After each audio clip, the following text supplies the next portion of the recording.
ముందుగా వారం రోజుల నుంచి అద్భుతంగా నిర్వహించబడుతున్న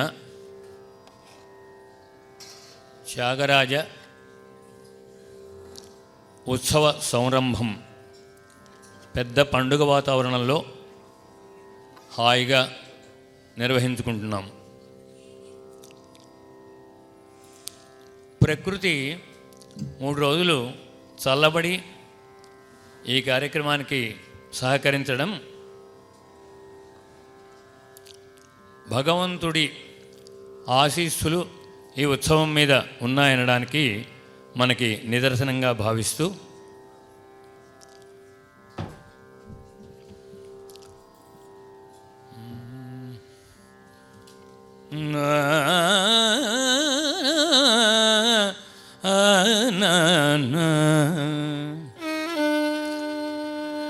లక్ష్మీనాథ సమారంభాం నాథ యామున మధ్యమాం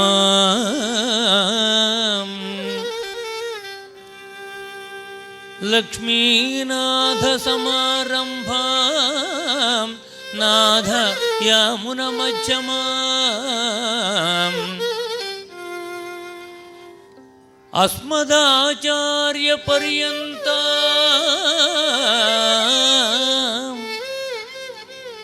వందే గురు పరంపరా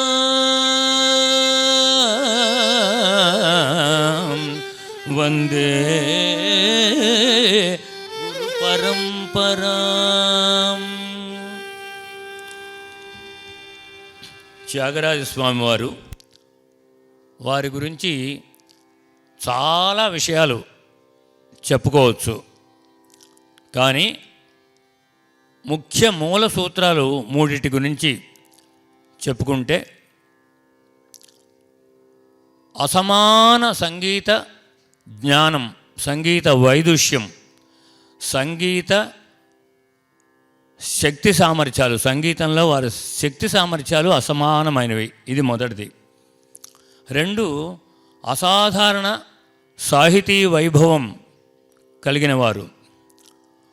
3 అనన్య సామాన్య రామభక్తి పరాయణత్వం, భాగవతోత్తమత్వం.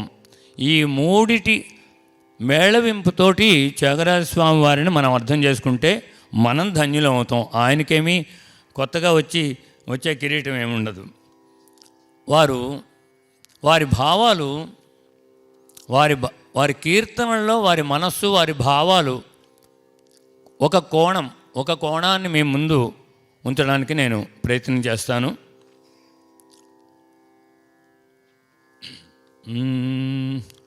సంగీత జ్ఞానము భక్తి వినా, సంగీత జ్ఞానము భక్తి వినా సన్మార్గము గలదే ఓ మనస, సంగీత జ్ఞానము. ఈ ప్రసంగంలో మాటలు కొంచెం శ్రద్ధగా వినడానికి దయచేసి సావధానంగా వినమని శ్రోతృ మహోదయుల్ని ప్రార్థిస్తూ, మాటలు కొంచెం పట్టించుకుంటే వారి భావాలను మనం ఏ దృష్టితో చూడాలో మన భావనలోకి వారిని తీసుకెళ్ళే ప్రయత్నం చేద్దాం. సంగీత జ్ఞానము భక్తి వినా అంటే అది కాక, అది లేకుండా సన్మార్గము ఉండదు అనేది వారి స్టేట్మెంట్. సన్మార్గంలో నడవడానికి సంగీతము భక్తి ఈ 2 మేళవింపుతో జీవితాన్ని గనక ఏర్పాటు చేసుకోగలిగితే అదే సన్మార్గానికి మూలం అని చెప్తారు. అంతేకాక వారెవరు? త్యాగరాజు. ఆయన రాజు కదా. ఆయన చక్కని రాజ మగమేయుండగా సందులదు ఊరనేల ఓ మనస చక్కనిరా మార్గమే యుండగా.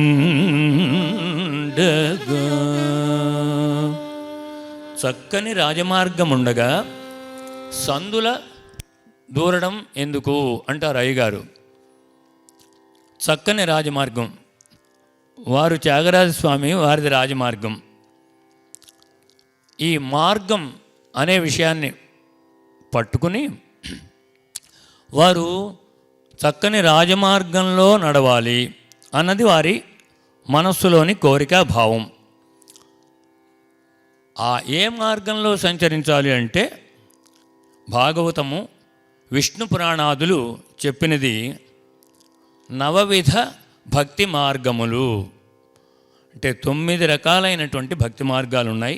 దీనిలో సంచరిద్దాం అనుకున్నారు. ఈ నవవిధ భక్తి మార్గాలలో మొదటిది శ్రవణం అంటే వినడం. మీరందరూ చేస్తున్నది. ఈ వారం రోజులు ఈ హాల్లో జరిగింది శ్రవణమే. శ్రవణం అంటే వినడం. భగవంతుడు సృష్టిలో ఒక విశేషం ఉంది. ఈ ముఖంలో 4 వస్తువులను అమర్చాడు, 4 విషయాలను అమర్చాడు భగవంతుడు. 2 కళ్ళు ఒకటి, ముక్కు ఒకటి, నోరు ఒకటి, చెవులు. ఈ కళ్ళు, ముక్కు, చెవులు, నోరు వీటిలో ఒక విషయం ఉంది. కళ్ళు మూసుకోవడానికి ఇన్బిల్ట్ ఒక మూత దానికి ఏర్పాటు చేశాడు. రెప్పలు మూస్తే కనుగుడ్డు ఆ రెప్పను కూడా చూడలేదు. ఇది ఒకటి. 2 పెదవులను మూస్తే నేను మాట్లాడుతున్నా మీకు వినపడలా ఏమి? ఇది కూడా 2 మూతలు. ముక్కుకి మూతలు లేవు. గాలి పీలుస్తూ గాలిని బంధిస్తే లోపలికి వెళ్ళడం, బయటికి వదలడం కూడా ఆపి కొంతసేపు ఉండవచ్చు. ముక్కుకి ఆ శక్తి ఉంది, గాలిని బంధించవచ్చు. యోగులు చేసేది అదే. చెవులకి ఏ మూత లేదు, చెవులు వెనుకటిని బంధించడానికి కూడా లేదు. చెవులను మూసుకోవాలంటే ఈ పక్క నుంచి మళ్ళీ 2 బలాఢ్యులు వచ్చి ఇలా గట్టిగా మూసినా అంతో ఇంతో వినపడుతూనే ఉంటుంది, కొంచెమైనా వినపడకుండా ఉండదు. కాబట్టి భగవంతుడు ఈ సృష్టిని వినండ్రా బాబు అని చెప్పాడు. విందాం, సంగీతం విందాం, మంచి మాటలు విందాం. ఈ వినడం కోసం ఏ మూతలు ఏర్పాటు చేయకుండా భగవంతుడు చెవులని ఏర్పాటు చేశాడు. త్యాగరాజస్వామి వారి భక్తి మార్గాల్లో మొదటిది శ్రవణం, వినడం. ఆ మార్గంలో పయనించారు. నారీమణికి చిరలిచ్చినది ఈ నాడే విన్నానురా, నాడే విన్నానురా. తీరుడవు రామ దాసుని బంధము దీర్చినది విన్నానురా రామ. నీరజాక్షికై నీరధి దాటిన నీ కీర్తి విన్నానురా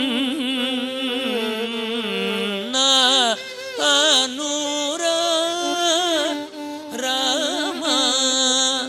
నారీమణి కోసం నీరధిని దాటిన నీ కీర్తి విన్నానురా. ఈ కీర్తనలోనే 3 సార్లు వెనికిడి గురించి ప్రస్తావించుకున్నారు. శ్రవణ భక్తి మార్గంలో వీరు పయనించారనడానికి ఈ కృతి మనకి సాక్ష్యం. నారీమణికి చీరలిచ్చినది విన్నాను. సభలో ద్రౌపదీదేవికి వస్త్రాపహరణం, అవమానం జరుగుతుంటే చీరలు ఇచ్చి ఆమెను రక్షించినది నేను విన్నానయ్యా. ఎప్పుడో విన్నాను, చిన్నప్పుడే. ధీరుడవు ధీరుడవు రామదాసుని బంధములు తీర్చినది. ధీరుడు అనే శబ్దం వాడారు ఇక్కడ. ధీరుడు అంటే చాలా ధైర్యం కలిగిన వాడు. ఆ రోజుల్లో ప్రభుత్వపు ద్రవ్యాన్ని పన్నులు వసూలు చేసినది రామాలయం కోసం వెచ్చించడానికి ఎంత ధైర్యం కావాలండి ఆ రోజుల్లో, రాజరిక వ్యవస్థలో. అంత ధీరుడు భద్రాచల రామదాసు. ఆయనని బంధములు తీర్చినది విన్నాను. నీరజాక్షికై నీరధి దాటిన నీ కీర్తిని విన్నాను. నీ గొప్పతనాన్ని, అమ్మవారికి సీతాదేవి కోసం సముద్రాన్ని దాటినటువంటి నీ కీర్తిని విన్నాను. ఇలాగా వినడం గురించి చెప్పుకున్నారు. శ్రవణ భక్తి మార్గంలో వారు పయనించారనడానికి నిదర్శనం. 2 కీర్తనం. కీర్తనం అంటే ఈ వారం రోజులు ఇక్కడ జరుగుతున్నది, ప్రపంచంలో చాలా చోట్ల జరుగుతున్నది పాడటం. కీర్తనం అంటే పాడటం. అంటే భగవంతుడి యొక్క గుణాలను కీర్తిస్తూ పాడటం, అది కీర్తనం. మామూలు సినిమా పాటలను కీర్తన అనడానికి లేదు, వేరే వేరే పాటలని కీర్తన అనడానికి లేదు. భగవంతుడు సంబంధించింది అయితేనే ఆ కీర్తనత్వం దాంట్లో ఉంటుంది. కీర్తన మార్గంలో వారు అనుకోలేదు కానీ, అయ్యగారు భావించుకోలేదు కానీ, మనం గమనిస్తే కీర్తన మార్గంలో ఎలా వెళ్ళారో మనకు తెలుస్తుంది. మమత బంధనయూత నరస్తూతి సుఖమ సుమతి చగరాజుని కీర్తన సుఖమా నిధి చాలా సుఖమా. నిధి ఏమాత్రం సుఖం కాదు. ప్రశ్న వేసిన దానికి అందులోనే అంతర్లీనంగా సమాధానం ఉంటుంది. నిధి సుఖం కాదు. దాశరథి సుధారస దాశరథి కీర్తన సుమతి త్యాగరాజు. సుమతి త్యాగరాజుని సుమతి త్యాగరాజుని కీర్తన సుఖమా అంటారు. ఇది వారి ఉద్దేశంలో పరమేశ్వరుడు సుమతి అయిన త్యాగరాజు, ఆయన కీర్తన సుఖమని వారు పాడుకున్నారు. మన దృష్టితో మనం చూస్తే ఈ త్యాగరాజు కీర్తన రాముడికి సుఖకరం, అది నిరూపణ అయింది. 3 సార్లు దర్శనం ఇచ్చాడంటే ఆ సుఖాన్ని ఆయన అనుభవించి ఆ రుణం తీర్చుకోవడానికి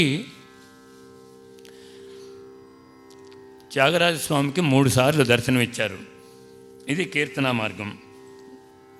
భజన చేయవే మనస పరమ భక్తితో శ్రీరాముని భజన చేయవే. భజన చేయమన్నారు. భజనం అంటే నిఘంటు అర్థంలో సేవ అని ఉంటుంది. ఇక్కడ స్వామికి ఇష్టమైనటువంటి సేవల్లో గోష్ఠిగా పాడడం, చాలామంది కలిసి పాడడం, అది భజనం అంటారు. అది ఆయనకి ఇష్టం అన్న సంగతి త్యాగరాజస్వామి వారు అనేక కీర్తనల్లో చెప్పారు. భజనతోటి చాలా కీర్తనలు ఉంటాయి. తర్వాత రామానికొక్క మాట రామానకొక్క మూట రామ నీ పాటే పాట రామా నీ బాటే బాట. రామా నీ పాట మాత్రమే పాటయ్యా అని చెప్పుకున్నారు. అలాగే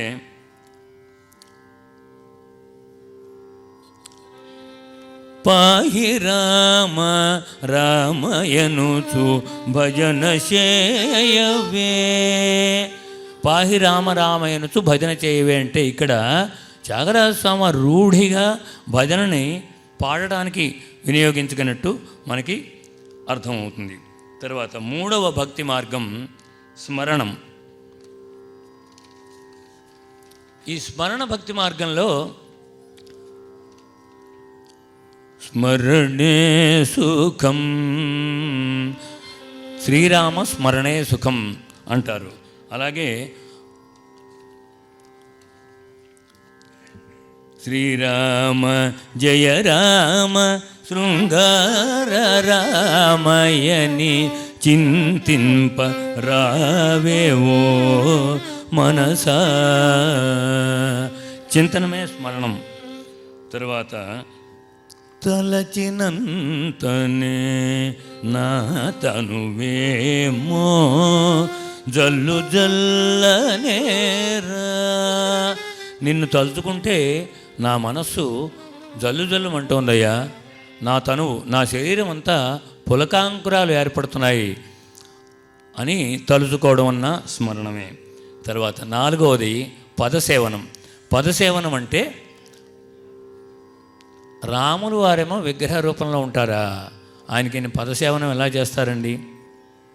ఆ కాళ్ళు ఒత్తితే ఆయనకి ఏమన్నా తెలుస్తుందా? ఈయన చేతులకు తెలుస్తుంది. కానీ ఆయన కీర్తనలతోటే పదసేవనం చేసుకున్నారు. రఘునాయక నీ పాదయుగ రాజీవములనే విడదాల శ్రీ రఘునాయక నీ పాదయుగము. నీ పాదయుగము, నీ 2 పాదాలని నేను సేవ చేసుకుంటున్నాను అని చెప్తారు. ఇప్పుడు ఇంకోటి అమృతవాహిని అనే కీర్తనలో శ్రీరామ పాదమా నీ కృప చాలునే చిత్తానికి రవే. శ్రీరామ పాదమా నీ కృప చాలునే. పాదమా అని ఒక పాదం. రాముల వారికి 2 పాదాలు ఉంటే ఒక పాదాన్ని గురించి చెప్పడం ఏంటండి? 2 పాదాలకి సేవ చేయాలి, కానీ ఒక పాదం సేవ చేస్తే ఇంకొక పాదం యొక్క నొప్పి తీరుతుందా? తీరదు. అంటే త్యాగరాజ స్వామి వారు సాహిత్యంతో ఒక పాదం పట్టుకున్నారు, సంగీతంతో 2వ పాదం పట్టుకున్నారు. శ్రీరామ పాదమా, ఈ మాటకు అర్థం పాదమని. కానీ పాదమా సరిగమ పదమా స్వర సంబంధంగా స్వరభావనలో ఇంకో పాదాన్ని పట్టుకున్నారు. ఇలా పదసేవనం చేశారు. పదసేవా భక్తి మార్గంలో నడిచారు స్వామివారు. తర్వాత అర్చనం. పలుమారు చిరకాలము పరమాత్ముని పాదమూలను తులసీదళమూల చేసన్ దోషముగా పూజింతు తులసీదళమూల చేసంతోషముగా పూజింతు. నిన్ను తులసీదళములతో సంతోషంగా పూజించుకుంటానయ్యా అన్నారు. ఆ పూజ చేయడంలో సంతోషం సంగీతంలో కనపడుతుంది చూడండి. తులసీదళమూల చేసంతోషముగా పూజింతు. తులసి సంతోషముగా అని మిన్నుముట్టే ఆనందంతో పాడడం. తర్వాత తులసీదళమూల నాట్యం చేస్తున్నట్టుగా ఉండేటటువంటి తరహాలో దీన్ని పాడారు. ఆనంద నాట్యం, అర్చనం. తరువాత వందనం. వందనము రఘునందన సేతుబంధన భక్తచందన. భక్తులకు చల్లగా ఉండేవాడు భక్తచందనుడు. ఆయనకి వందనం చేస్తూనే ఉన్నారు. అసలు త్యాగరాజ స్వామి వారి మొట్టమొదటి రచనే వందనంతో మొదలైంది. నమో నమో రాఘవాయ నమో నమో అనీశం నమో నమో రాఘవాయ. అనేక కృతుల్లో ఈ భావాలతో, అంటే నేను తాళీపులాక న్యాయంగా ఒక మెతుకు పట్టు చూపిస్తున్నట్టు మాత్రం అక్కడక్కడ చూపిస్తున్న వారి హృదయ ఆవిష్కరణం. ఇంకా మూడు భక్తి మార్గాలు ఒక నిమిషంలో ముగిస్తాను. తవ దాసోహం తవ దాసోహం, నేను నీ దాసున్నయ్యా. అంతేకాక బంటు రీతి కొలువియవయ్య రామ, బంటు రీతి కొలువియవయ్య రామ. నీ బంటు రీతిగా నాకు నీ కొలువును అనుగ్రహించు అని దాస్యభావంతో ఈ కీర్తనను రచించారు. తర్వాత సఖ్యభక్తి. ఈ సఖ్యభక్తిలో ఒకసారి కొంచెం లోతుగా విమర్శిస్తే కానీ సఖ్యభక్తి మనకి బయటపడదు.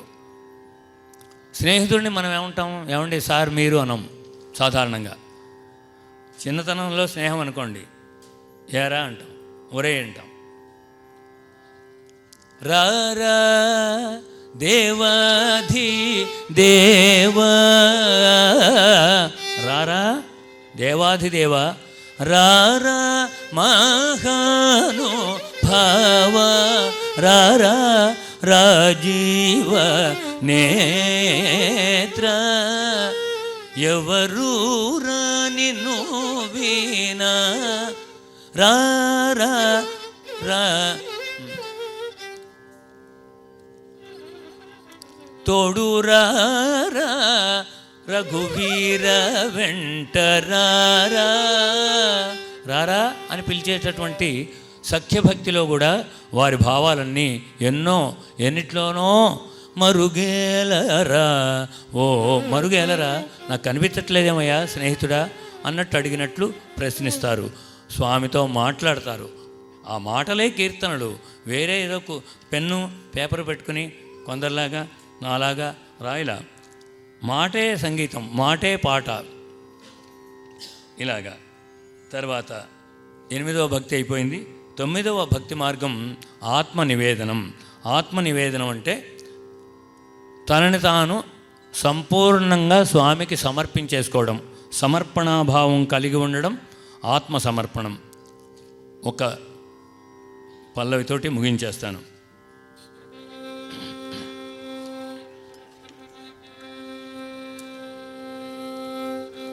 నీవాడనే గాన నీవాడనే గాన నిఖిల లోక నిదాన నిమిషమోర్వగ గలనా, నీవాడనే గాన. నీవాడని నేను కాదా, నేను నీవాడినేనయ్యా, నా ఆత్మసమర్పణ నీకు చేసుకుంటున్నా అని ఈ రకంగా స్వామివారు రాముల వారి భక్తి మార్గంలో సంగీతంతో సాహిత్యాన్ని మూడు కలిపి ప్రేమ ముప్పిరి గొనువేళ అన్నట్టు మూడు పొరలతోటి కలిపి మమేకం చేసి వారిని కీర్తించుకున్నారు. చక్కగా 1 నిమిషంతో ఒక 30 సెకండ్లతో ముగిస్తాను. ఈ ఉత్సవం శ్రద్ధగా నిర్వహిస్తున్నారు. ఉత్సవాలు శ్రద్ధగా నిర్వహించడం అంటే చాలా కష్టం అండి. మనకి 1 పైసా ఖర్చు లేకుండా మనం వచ్చి హాయిగా వినొచ్చు.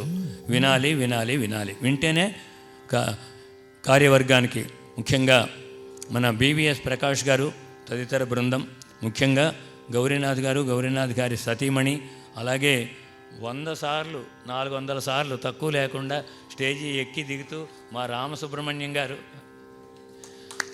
ఇలాంటి కార్యవర్గం అంతా ఉండి హాయిగా మనందరినీ ఈ త్యాగరాజస్వామి వారి పండుగలో ఉండి వారిని తలుచుకునే భాగ్యం, రామ సన్నిధిలో మనం కూర్చునేటటువంటి భాగ్యం ఏర్పాటు చేసినందుకు ఆ కమిటీకి అందరికీ కూడా నమోవకాలు సమర్పించుకుంటూ ఓపికగా మీ అందరికీ కూడా విన్నందుకు కృతజ్ఞతలు తెలియజేసుకుంటూ నమస్కారం, సెలవు.